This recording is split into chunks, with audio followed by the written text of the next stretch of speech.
Olá pessoal, damos continuidade às nossas aulas dentro do estudo da teoria do conhecimento. Então, tudo que nós estamos falando aqui é sobre a questão do conhecimento. Desta vez, vamos entender e perguntar se a consciência pode conhecer tudo, entender tudo que está acontecendo.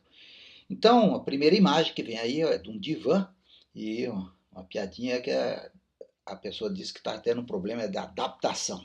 O sentido é duplo, evidentemente, né? Mas é em torno disso que nós vamos estudar, né? Essa questão de viver em sociedade, né? O mundo psíquico e o mundo material. Então, nós estudamos que nós temos 4 grandes dimensões da consciência. E a teoria distingue cada uma dessas dimensões para fins da gente conhecer. Então, o eu psicológico é a minha vivência, os meus problemas, minhas alegrias, minhas tristezas, minhas vontades, o sentido da minha vida, de mim para mim mesmo, né? Então, gostar de amarelo é o eu psicológico.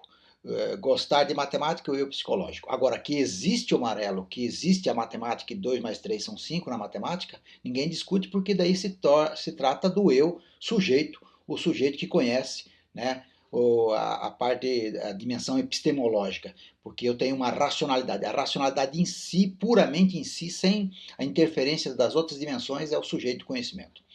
Então, o eu psicológico está aqui. A pessoa ética é a nossa relação interpessoal, os valores que eu levo, né, tanto em relação ao costume, à moral, aos valores que eu racionalizo, né, então mais a nível familiar, interpessoal, comunitário.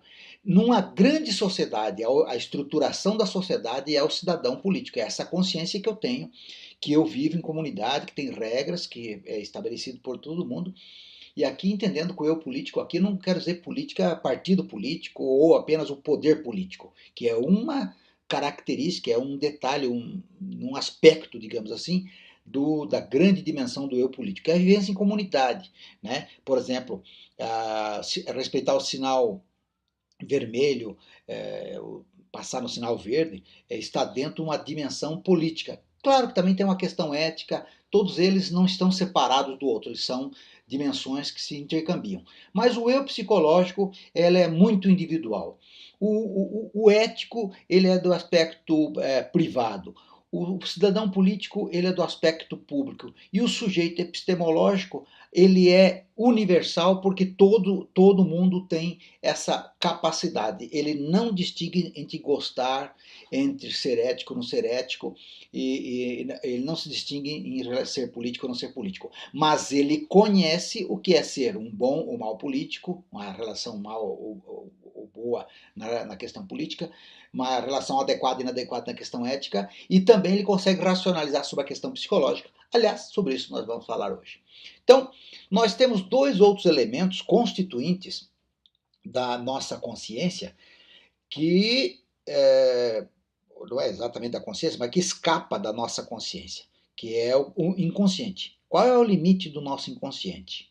Né? E também a ideologia, aquilo que é construído, que vai tentar conformar o eu psicológico, a pessoa ética, o cidadão político, o sujeito epistemológico. Então, esses 2 fatores aqui nós vamos estudar e vamos concluir que é importante saber sobre isso exatamente para a gente ter um maior nível de consciência em todas as dimensões e não cair nessas 2 armadilhas do inconsciente e da ideologia tanto quanto possível. Vamos lá então. Vamos lá. Sobre o inconsciente. O inconsciente foi uma teoria, até hoje aceita, muito aceita, do Sigmund Freud, que fundou a psicanálise. Ele era um neurologista e ele começou a perceber que as pessoas tinham algo mais profundo que é difícil de ser revelado, que ele chamou de inconsciente. E Freud então disse que a sociedade atual sofreu 3 grandes golpes na sua vaidade, na sua soberba de achar que era o centro do universo, né, no seu narcisismo, né, no amor próprio, né. Primeiro com Copérnico, que disse que a Terra que girava em torno do Sol, a Terra não ficava parada.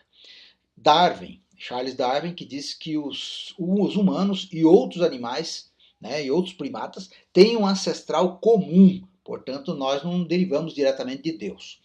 E Freud diz que a consciência é a menor e mais fraca parte da vida psíquica. Vixe Maria, a gente achava que a consciência era tudo, né? Então é a parte mais fraca. Então vamos ver aqui.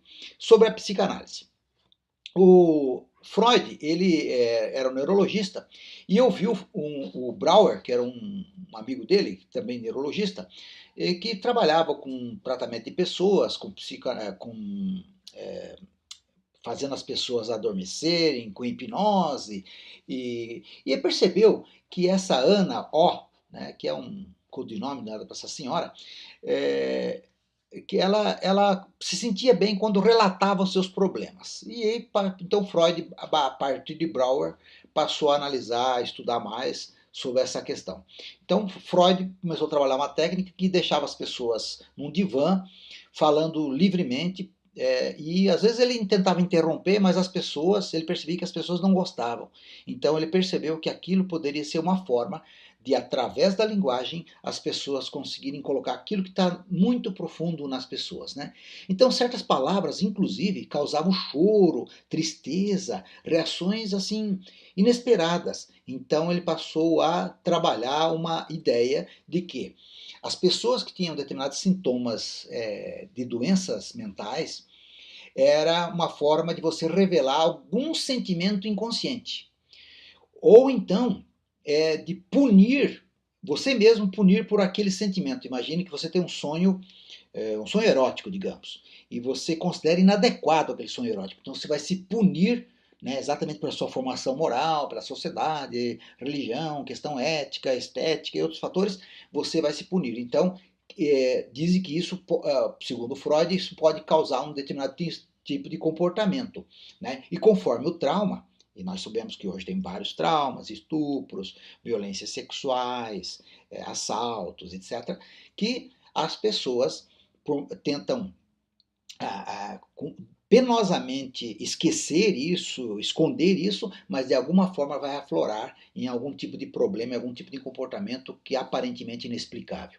E um terceiro aspecto é que a pessoa que tem algum comportamento histérico deseja, realiza pelo inconsciente, né? É uma forma do inconsciente realizar um desejo que a consciência impede, né? Então, essas três formas: revelar o sentimento inconsciente, punir por esse sentimento e realizar esse desejo do inconsciente. Quando a pessoa esquecia um determinado aspecto, por exemplo, imagina no filme que fala sobre Freud, por exemplo, tem um caso em que a paciente vê o pai namorando uma outra pessoa que não era sua mãe. Portanto, isso era uma coisa que ela não queria, portanto, faz um esforço consciente para o esquecimento. Então, há duas formas da pessoa reagir. Não quer falar sobre aquilo, não quer fazer a terapia sobre aquilo, ou vai se revelar numa doença psíquica, talvez não exatamente uma doença grave, mas algum comportamento um pouco diferente em relação a algum outro aspecto da vida da pessoa.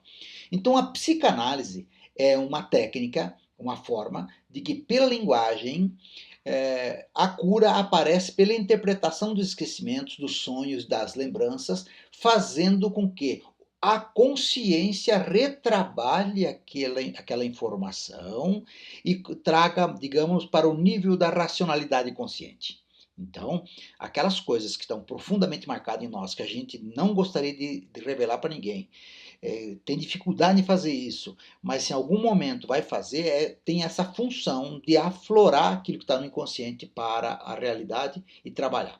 Então vamos entender aqui, eu trouxe essa imagem, para a gente entender como funcionam as três grandes divisões, segundo Freud, que nós temos na nossa vida psíquica. Primeiro, aqui nós temos o ego. O ego, ele tem uma parte que é exterior, vamos imaginar aqui que é a nossa sociedade, o mundo aqui fora, né? E aqui é interior da nossa cabeça. Então, o ego sou eu com a minha plena consciência dos fenômenos, da vida amorosa, das angústias da vida, dos problemas da vida, trabalho, estudo, prova na escola, essas coisas todas, né? Então, eu me relaciono conscientemente com isso. Mas tem uma parte que eu tenho dificuldade em relacionar, mas ele está aqui, eu sei dessa dificuldade, enfrento essa dificuldade. Então está no limiar aqui, está debaixo dessa parte mais azul aqui parece, né, como se fosse um mar, né, um iceberg, né? Nós temos uma outra parte da nossa vida psíquica chamada superego. Ele é uma grande parte. Ele é aquela regra, tanto racional, consciente, na verdade é inconsciente, mas ela é injetada, aquela parte mais racional, cria regras, por exemplo, olha, você não pode comer todo o chocolate, porque o chocolate faz mal, porque tem que deixar um pouquinho para amanhã, deixa para tua irmã, deixa para teu irmão, enfim, essas regras. Então eu não posso comer todo o chocolate, todo o bolo de chocolate que está lá, né? Por uma série de motivos que eu entendo que está no limiar aqui, que relaciona com o ego, eu entendo isso. Mas fica aquele desejo, aquele desejo. Vou imaginar hipoteticamente que eu não consigo controlar, né? Então eu tenho dificuldade, vou comer todo o bolo, mas a regra de pai, mãe, da escola, do médico que fala que faz mal, etc., eu não como chocolate. Então o superego, ele cria uma regra, tanto relacionando com o ego, como relacionando com outro fator psíquico, ele é a grande moral, né? Que sofre muito para controlar. Ele tem o grande controle de tudo isso. Ele controla, tenta controlar os demais. E o id é o nosso desejo. É sem moral, é livre. O id é o desejo puro e simples. Os desejos mais variados de comer o que quiser, da vida livre, da liberdade absoluta, dos meus instintos, da minha raiva, da minha sexualidade, da minha vontade de dar gargalhada em qualquer lugar. Enfim, o id, ele é a nossa vontade mais primitiva, diria assim, mais instintiva mesmo. Então ele quer aparecer. E aí o que acontece? Tem um embate, né? O ego massacra o id. Vou imaginar que você tem um desejo sexual muito forte, ou uma questão sensual, ou uma questão, ou uma raiva de alguém. Então o superego fala: calma, calma, não é bem assim, né? E aí o ego entra para equilibrar. Não, pode, mas desde que aconteça isso a isso. Você pode xingar, mas vai para o banheiro e xinga dentro do banheiro que ninguém ouça. Então você pode xingar a pessoa, você está com raiva. Digamos assim, estou fazendo evidentemente uma imagem muito simplória, mas para vocês entenderem. Então, aqui nós temos então, a vida psíquica tem três grandes elementos: o ego, superego e o id. Os desejos mais básicos estão aqui, instintivos, o controle mais duro está aqui, e a nossa consciência, que é o ego, o eu mesmo. Vamos ver uma outra forma, ou ter uma outra imagem que ajuda a gente a entender melhor. O Freud diz que o ego é a parte menor. E é verdade, olha aqui, o tamanho do superego é o tamanho do id. Então, o id diria: eu quero agora. O superego diz: você não pode. O ego é o grande juiz que vai administrar isso. Mas ele fica exprimido entre os donos da vida psíquica. Quem é dono da vida psíquica? É aquele que quer o desejo mais íntimo, instintivo, e aquele que controla. Então, o ego tem a obrigação de encontrar uma saída, dominar tanto quanto possível essa vida inconsciente do id e do superego. Acho que deu para entender com essas duas imagens sobre a nossa questão da nossa vida psíquica. Então, a pergunta é: nós temos consciência de tudo? Nós temos consciência de tudo? Conseguimos dominar?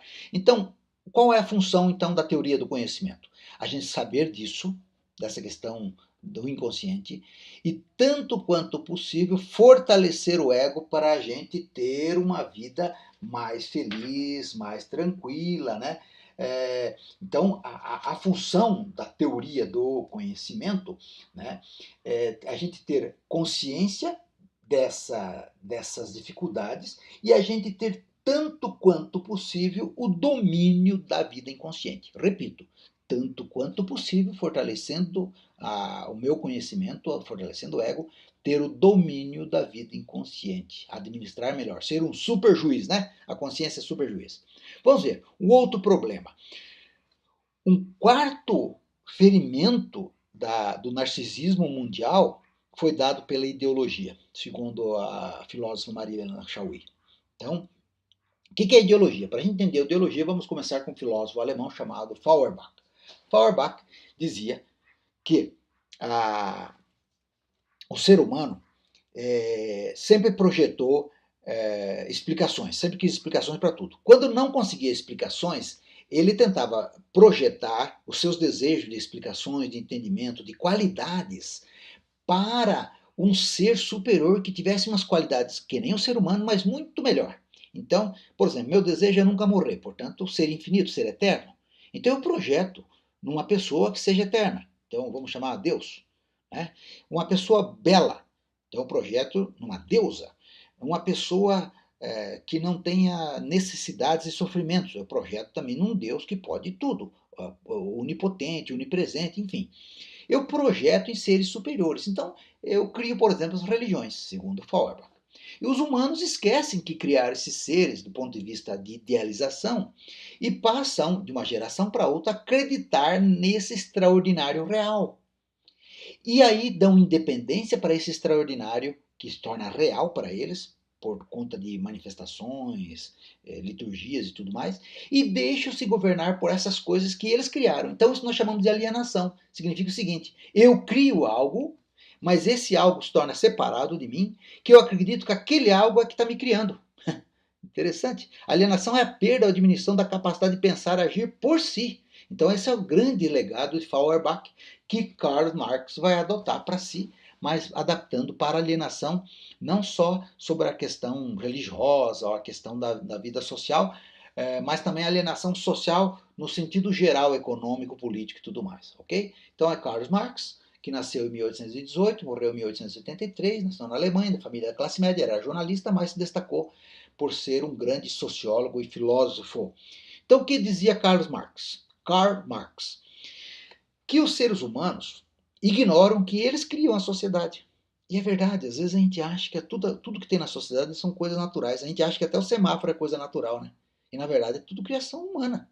A gente acha que casamento é, é, criação da cidade, a estrutura, o jeito que nós fazemos as casas e tudo mais, o jeito que nós nos comportamos é uma questão natural. E esquecemos que nós é que criamos, nós, enquanto grande coletivo da humanidade planetária, que criamos isso. Né? Então, em geral, a gente atribui aos deuses e à natureza essas coisas que nós até achamos que é tudo normal, regular.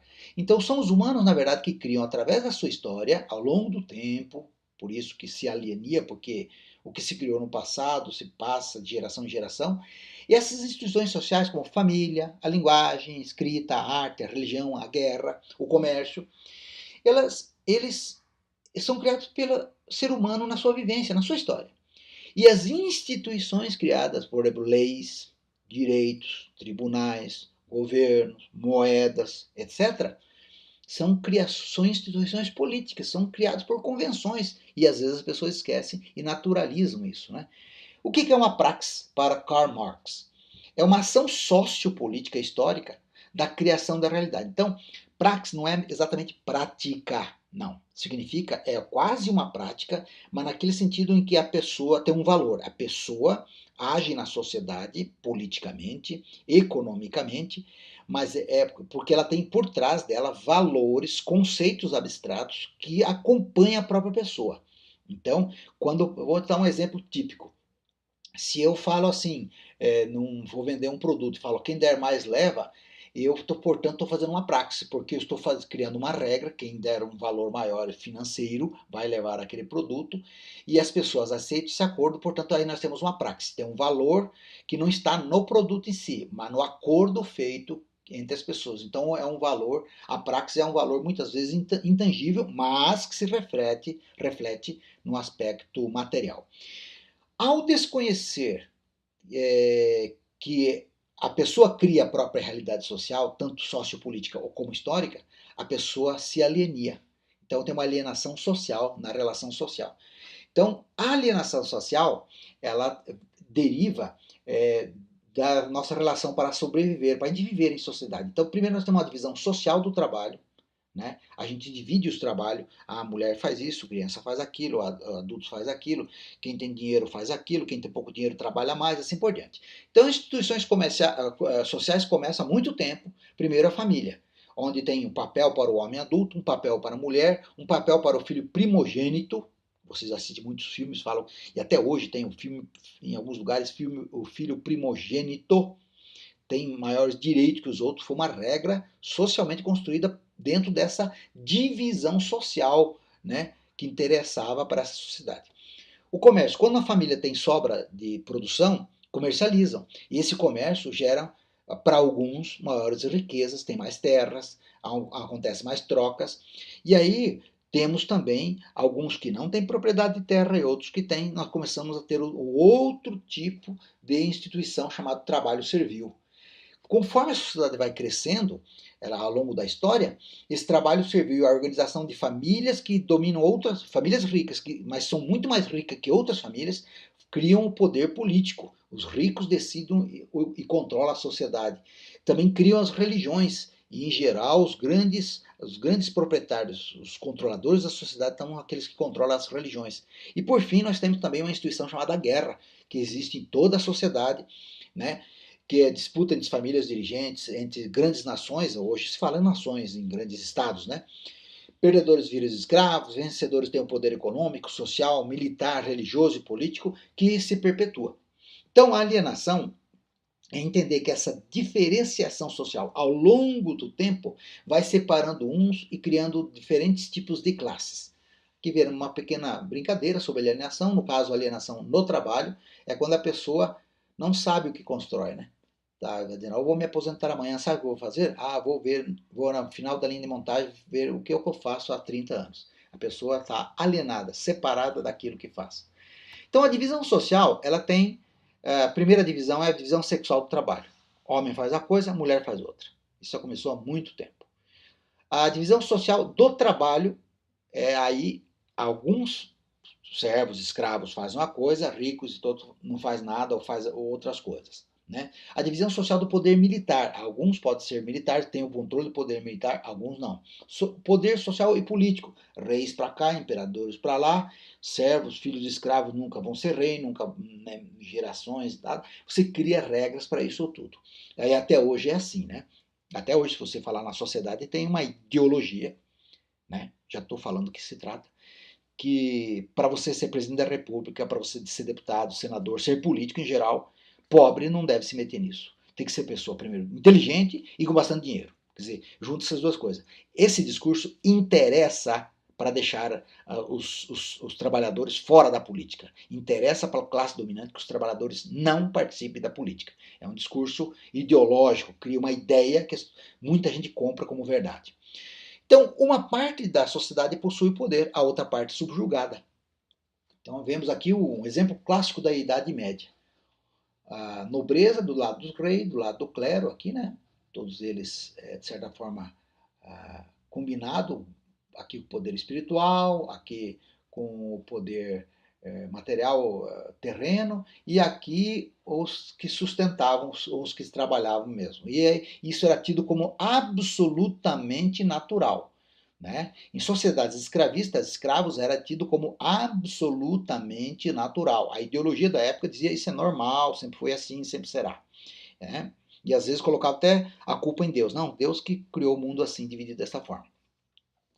Então as estruturas vão ficando cada vez mais complexas e as pessoas simples não conseguem entender e visualizar toda essa estrutura. Imagine essa pessoa aqui, se ele consegue visualizar toda essa estrutura. Aqui nós temos um desenho, evidentemente, mas eles nunca se reuniam dessa forma. O rei ficava completamente apartado, as pessoas só ouviam contar histórias de rei.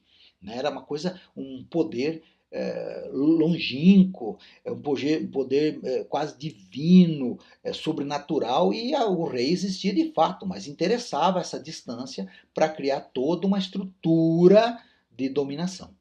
Bom, voltando aqui. Então, essa estrutura se dá de que forma? Até hoje. Né? Hoje nós vivemos no capitalismo, que é depois do feudalismo. Então, a base material, tanto no período escravista, como no período feudal, como no período do capitalismo, a base material é uma só. O que sustenta, o fundamento é a base material. É comer, beber, vestir, sobreviver. Claro que alguns sobrevivem muito melhor que outros, né? Vivem, né? Não só sobrevivem. Mas a base é a sobrevivência, é o trabalho. Então eu tenho que me proteger do frio, eu tenho que fazer uma casa e fazer roupa. Então quem faz isso é o trabalho. Se eu não consigo produzir aquilo, eu faço troca. Ou é o trabalho ou é a troca. Mas a troca eu troco por outra coisa que eu trabalhei em outro negócio. Então isso chama-se economia. Então a base material para eu sobreviver a estruturação de toda a sociedade. Aqueles que exploram mais, exploram menos, criam justificações para a exploração, mantém-se o poder. Então, a variação da base material nós chamamos de modos de produção. Modos de produção. Tem escravista, feudal e agora capitalista, onde que vale é o capital. Então, a praxis humana faz com que o ser humano constrói a história. Diz Marx, os homens fazem a história, mas não sabem que a fazem. Então, isso é muito parecido com a vida psíquica. É o inconsciente, é uma coisa que não aparece claramente. Não parece por 3 mais 4 são 7, né? Não é uma conta de matemática. A consciência demora para captar isso. Então, por isso que é importante estudar a teoria do conhecimento. A gente acha que nós todos somos livres para pensar, para mudar a sociedade, né? A gente acha isso. Mas existem...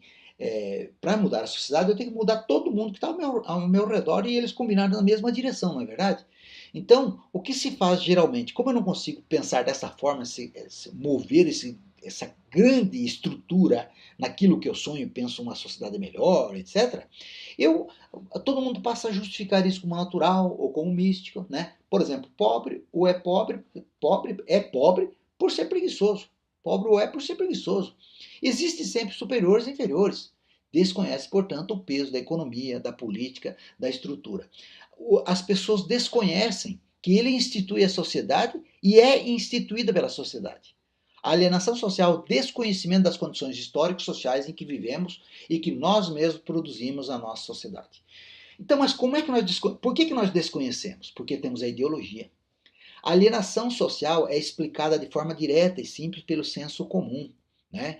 Então, em geral, quem domina, lá no período escravista, lá, né? Em Roma, fala assim, não, o Deus é um ser superior, portanto nós somos inferiores, então é natural ter um superior ou inferior, portanto eu sou superior e você é o servo, o escravo, tem que trabalhar para mim. Isso é de Deus, é divino, é uma teoria de senso comum para explicar a dominação. Então sempre a classe dominante vai ter uma teoria para explicar as coisas. E aí, às vezes é um pouco difícil, mas se você fizer um exercício no dia a dia, você vai percebendo essas coisas, tipo, dito como certo e natural, né? É uma ilusão da sociedade da igualdade, da oportunidade. Acreditar que o cidadão que paga imposto é reitor, portanto ele é um cidadão pleno, né? Mas aí sabe que tem uns que são mais cidadãos que outros, né? Como é que a ideologia funciona? Primeiro, pela inversão. Troca a causa pelo efeito. Por exemplo, vamos imaginar aqui a questão da mulher.